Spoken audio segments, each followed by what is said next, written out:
Hey everyone, Alex Talander here. A little bit of housekeeping before we get today's episode started. Firstly, thank you so much for continuing to listen to Ostium. With everything going on right now, Team Ostium hopes it provides a nice warm light during these pretty bleak times. That being said, we will be going on our first mid-season hiatus with the release of the next episode after this one. I want to give all our future crossover shows every opportunity to get their side of the recording done, but I also understand this is really hard right now. So we'll be going on a 3-month break and returning with episode 52 on September 6th. We also want to send out a massive thank you to all our patrons who continue to support the show. Without you, we wouldn't be able to pay our actors or have a website or many of the other things that keep the lights on for the Ostium network. So thank you. And Team Ostium wants to extend an extra large thank you and warm welcome to our newest patron, Nessie. Okay, enough chit-chat. Let's get this milestone episode started. Without further ado, I give you Ostium Episode 50, Guild of Adventurers.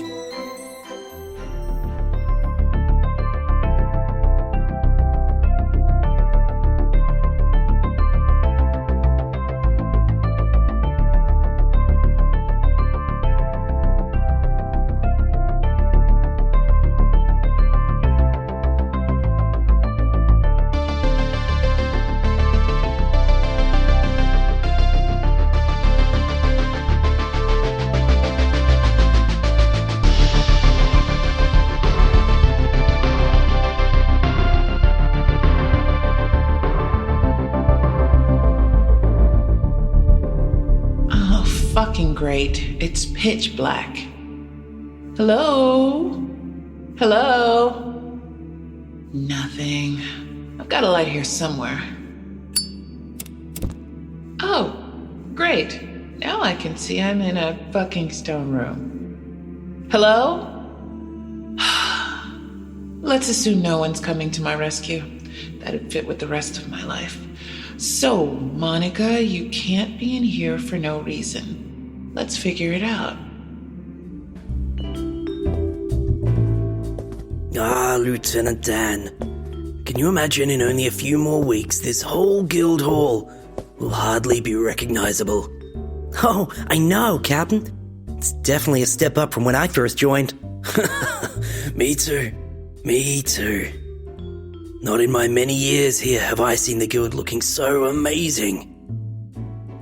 Daniela. Lieutenant. Yeah, it's okay, Captain. I'm not a stickler for titles. I suppose you're right. Maybe when it's just us, you can call me Marcus. I would be honored, sir. Marcus. Well, the stonemasons are about to start. These rather worn flagstones will be smooth and shiny in no time. True enough. Let's not stand in their way.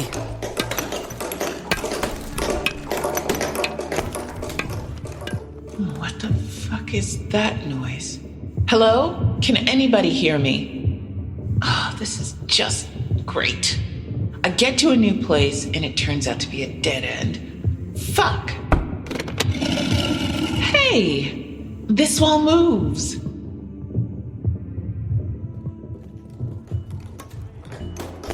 So,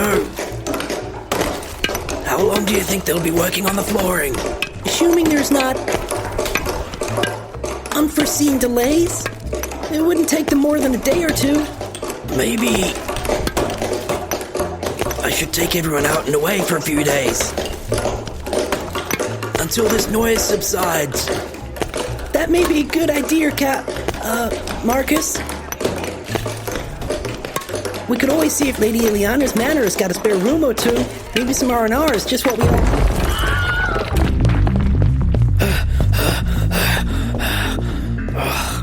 What happened? It looks like the floor just gave way. Damn it. Is everyone okay? Yeah, I think it just surprised everyone. Good. But I know Seta won't be happy. Lieutenant Dan? Yes, sir. Marcus. Captain? Sir? Captain now, Lieutenant. Can you please go find Seta and apologize?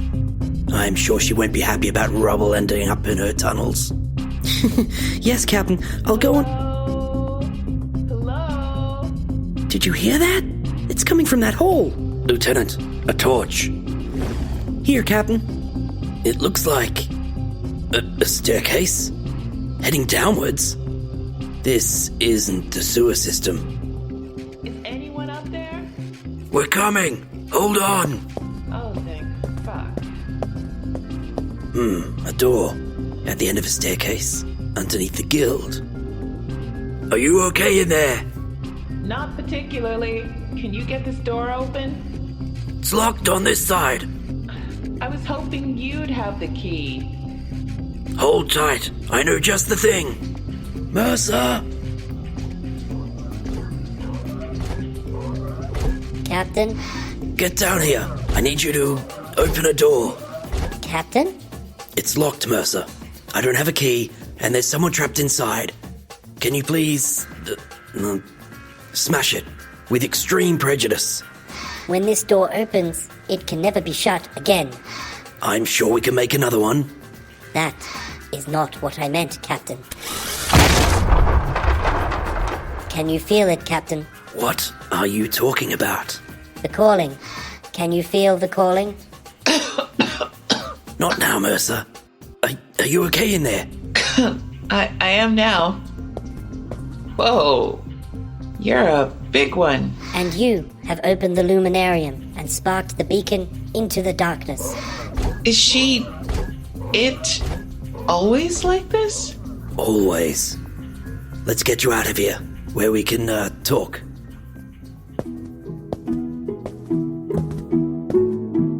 Welcome to the Guild of Adventurers. I didn't catch your name. Monica. And they called you a captain? The captain, Captain Marcus Grinvold. Your name, however, is a strange one. You're clearly not from Dorrister. How can you tell? The name, the clothes, and most importantly, the random appearing in a previously unknown sealed basement room in my guild hall. You're not some kind of... Kind of what? undead vampire laying in wait for centuries to drain the life from our very beings? Fucking hope not.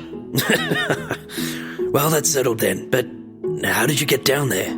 There's these doors. In a sealed room? Okay, that's a tricky one. I don't think the door, exists on your side. That sounds like a very impractical door. Tell me about it. Can you at least tell me where you came from? I don't suppose you've ever heard of ostium. No, but I can always check the library. Probably no point.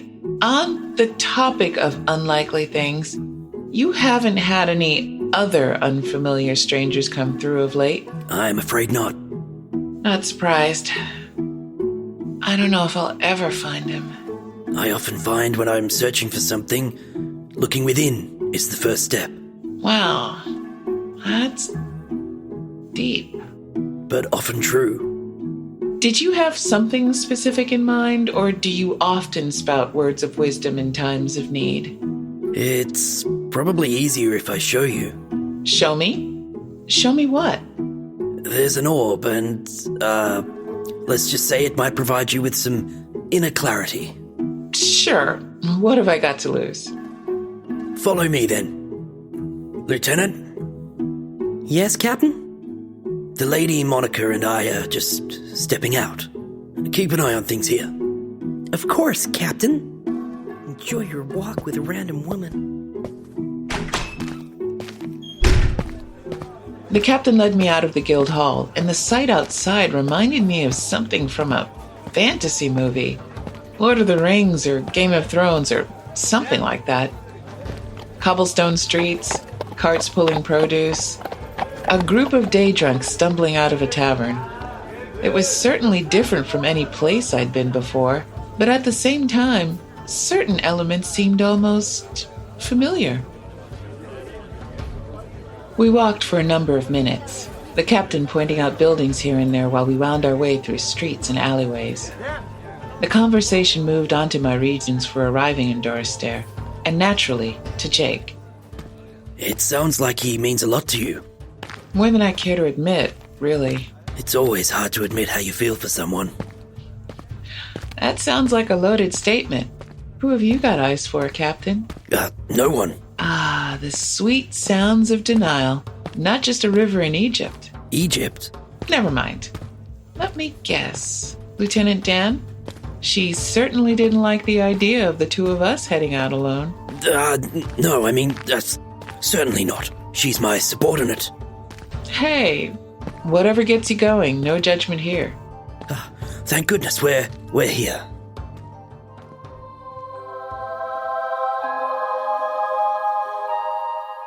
A nondescript wooden door belonging to a nondescript building stood before us. The captain opened the door and ushered me inside. The room was dark, except for a single light source in the center. A blue light emanating from a small sphere, and the captain guided me over to it. It's beautiful. Can you hear it? Touch it. It can't hurt you. Yes, I think I should. I don't know what came over me, but I didn't feel in danger. My instincts told me this sphere, this orb, wasn't dangerous. So I reached out, and as soon as my fingers made contact, the world around me changed. I was standing in a familiar place, the captain next to me. I looked around, and I knew this place. Sci-fi surroundings, red planet outside, the Martian base. And hang on a minute, that's me. I was looking at the window when the guy showed up. I knew he'd arrived because that spooky blackness on the horizon just appeared.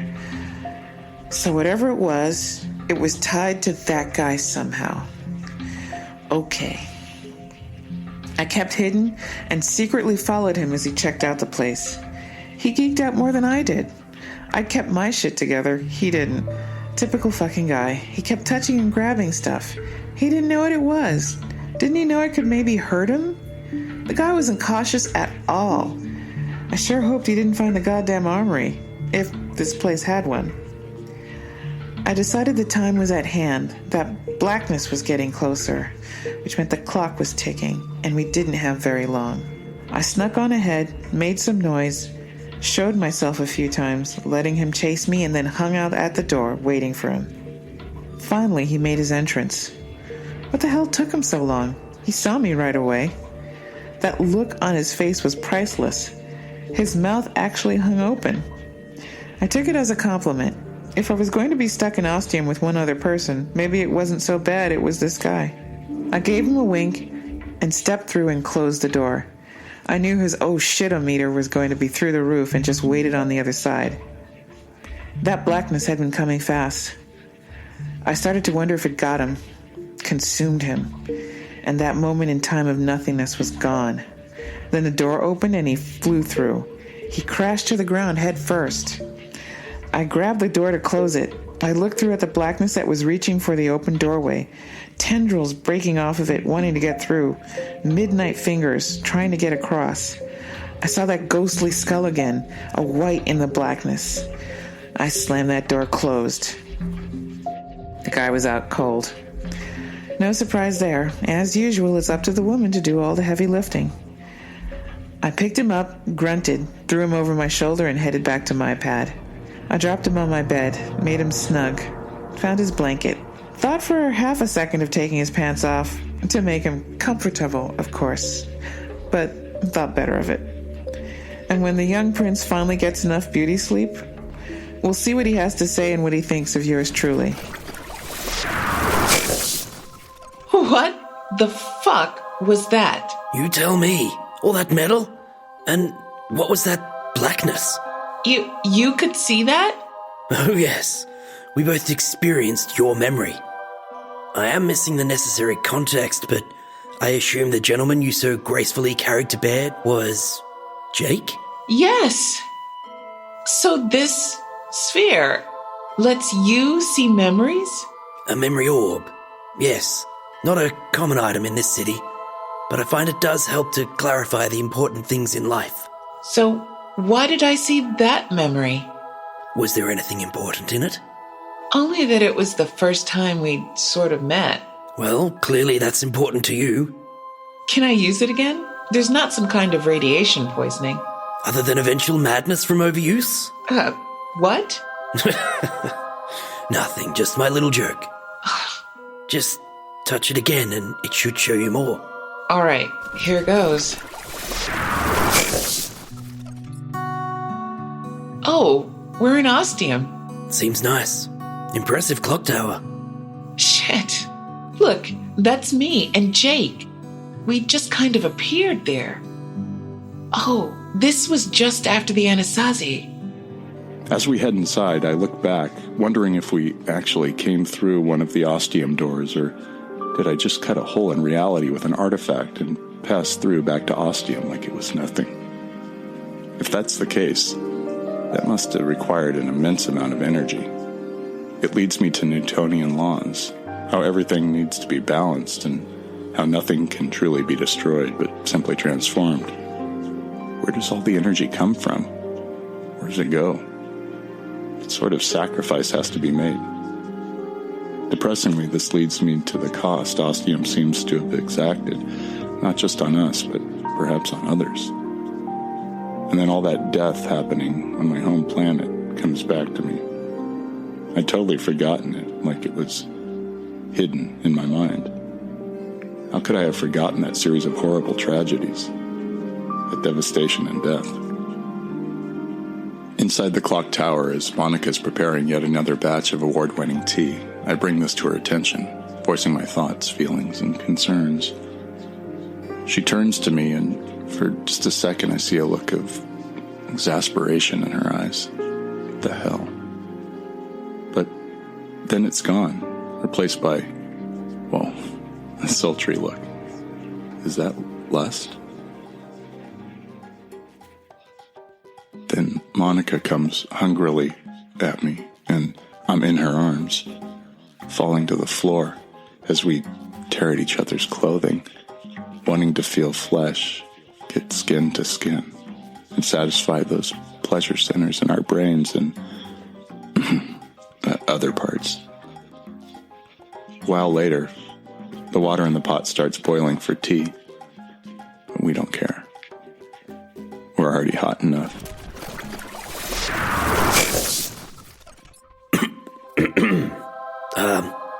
That was a little awkward. You a little embarrassed by some carnal activities, Captain? Only when I'm reliving them as part of someone else's memory. Good point. I do miss him. I can imagine. But I still don't know what to do next. You can always try again. Okay, one last time. Let's see what you've got for me, Memory Orb. A flash of white. Something pushes me to the side. My legs almost become tangled, but I manage to keep my footing. Then I run even faster, where whatever the fuck that thing was touched me is a burning sensation. I don't fucking have time to look and see if I'm hurt. Then it or another something pushes me from the other side. I'm kind of ready. I lean over with the push, then spring back up. Now my left arm is hurting like my right, burning. A cold burn, like when you stick a bare body part in snow for too long and frostbite starts considering taking up residence in that body part. God, I sound just like fucking Jake. That gives me more time. I don't know how or why. Maybe saying his name? But nothing attacks me for a whole 20 seconds. Getting much closer. Then I got walloped from the right side again. This time I'm not expecting it. I go down. I try to roll. I land on my elbow, hard. It hurts like a bitch. I moan. Oh. Right along with those scary ones, adding my own pain and suffering. But I roll well and jump back up with bare seconds lost. Now I'm running for my dear life. These sounds are getting louder now. There are screams. It makes me wonder if there will soon be teeth. I'm not gonna wait to find out. Then I can see the end ahead. Another fucking tiny door with a glowing outline. There's only one way I'm going to make it through alive. I've got to be fucking fast. I've got to be fucking perfect. I duck left, then right. Try and throw those fuckers off coming after me. Then I'm just about there. I tense my legs, bend them, prepare, and then dive. My hand is out in front of me, reaching. As soon as my fingertips touch the doorknob, I begin turning it. By the time the rest of me makes contact with the door, we're talking 1-2 seconds here. The handle is fully turned and the door is thrown open by my weight. As I pass through, I let go and tuck myself into a ball. I fall and roll, not hitting the ground so hard this time. I don't have time to look and see where I am. I spread out my arms and legs to stop myself. Then I'm crawling back to the tiny door where the things are starting to come through. I flip myself around, going feet first. I don't want to have to touch any of it. The things grasp at my feet. I distract with one foot while the other pulls the door closed. I lay down and take deep breaths, trying to calm down, trying to clear my head. I count slowly to 50. It helps. A lot, in fact. Carefully, I get to my feet. I'm in one piece. Nothing screaming in pain. That's a good thing. I look at my forearms where that thing or those things touched me. The skin is gray, like it got badly burned or instantly turned to frostbite. Okay then. Well, we'll deal with that shit later. I look around me and see a room I've never been in before. But it's still somewhat familiar because it's of a familiar design. A design I only ever saw in one place. The Ostium Network. I'm back on the independent rock of Gibraltar. I'm back home. Just like I wanted. There's no one in the room. I look through the glass at where I presume there's a control booth. There's one. It's also empty.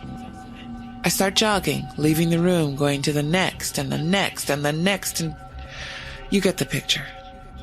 Eventually, I end up outside, on the street. Above me is a clear blue sky, a warm sun shining down. It feels fucking glorious.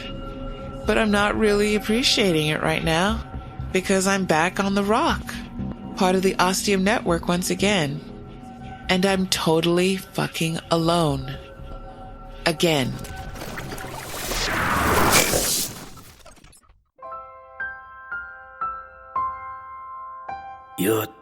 You're never really alone, Monica. I think that's what these memories have been trying to tell you. Every memory you make, every chance you have to think back on who you are, where you've come from, and who you love, reminds you that you're never alone. Thanks. I think I needed that. Thank you. Anytime. Speaking of needing things, how would you feel about parting with this memory orb? Not that I think it'll work where I'm going, but it feels important. I suppose I can lend it to a friend. I can't guarantee you'll get it back, but I will take you up on the friend thing. Then it's a deal. But how do you plan on getting home? Oh, I'm sure my door will be waiting for me.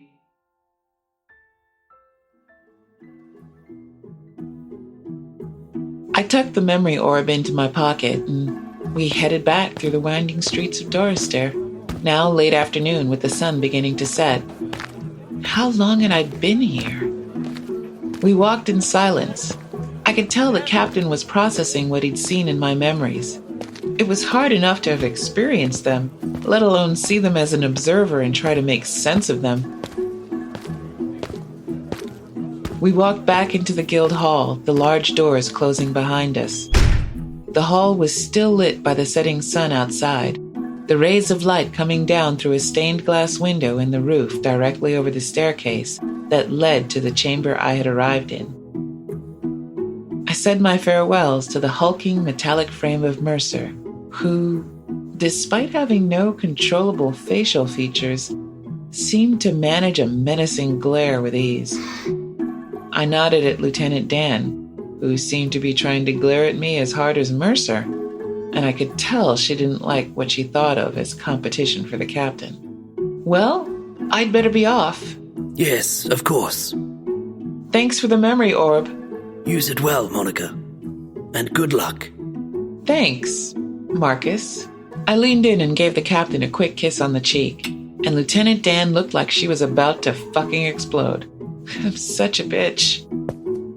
Stepping down the stairwell, I was back in the room I started in, and just as I thought, my door was there.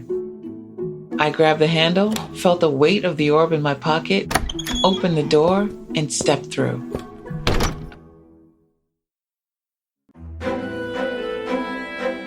Three adventurers travel the world of Kalanthus, uncovering hidden mysteries lost to the ravages of time in this story-driven D&D based podcast. While I've played many a D&D campaign in my younger years, I've yet to fully immerse myself in the world of actual play podcasts. Fortunately, my talented sound guys of Hail and Well Met Podcasts happen to do exactly this for fun in their great show, Guild of Adventurers.